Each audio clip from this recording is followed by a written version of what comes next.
मध्य प्रदेश विधानसभा चुनाव में भाजपा की बम्पर जीत ने प्रदेश में इतिहास रच दिया है। चुनाव परिणामों से पहले तक के अनुमानों में ग्वालियर चंबल इलाके में बीजेपी की स्थिति बेहद कमजोर बताई जा रही थी। हालांकि रिजल्ट ने इन तमाम अटकलों पर विराम लगा दिया है। ग्वालियर चंबल इलाके की 34 में से 18 सीटों पर बीजेपी ने जीत हासिल की है, वहीं कांग्रेस 16 सीटों पर सिमट कर रह गई है। ग्वालियर चंबल में भाजपा की सफलता के बाद सिंधिया फैक्टर की चर्चाएं हो रही है। ग्वालियर चंबल क्षेत्र में 8 जिले आते हैं।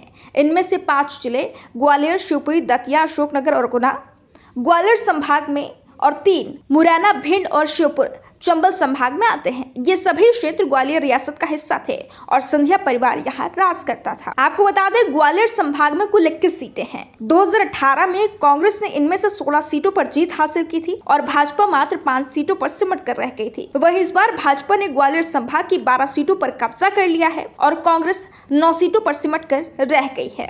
2018 के विधानसभा चुनाव में ग्वालियर चंबल इलाके में कांग्रेस को मिली बम्पर जीत का श्रेय ज्योतिरादित्य सिंधिया को दिया गया था। कांग्रेस की सत्ता में वापसी का श्रेय भी ग्वालियर चंबल में मिली जीत को दिया गया था।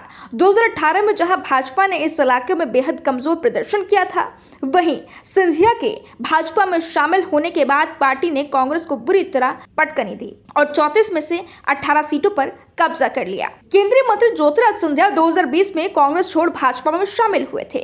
2018 के विधानसभा चुनाव में कमलनाथ के अलावा सिंधिया भी कांग्रेस के सीएम फेस के तौर पर प्रोजेक्ट किए गए थे। हालांकि कमलनाथ को मुख्यमंत्री की कुर्सी मिली थी। कमलनाथ से विवादों के बाद सिंधिया ने कांग्रेस का दामन छोड़ दिया था और वे भाजपा में शामिल हुए थे। 2020 में बीजेपी सिंधिया और उनके समर्थकों के सहयोग से ही सत्ता में आई थी और कांग्रेस सरकार सत्ता से बाहर हुई थी। ऐसे ही तमाम अपडेट्स के लिए हमारे साथ इन खबर एमपी पर बने रहें।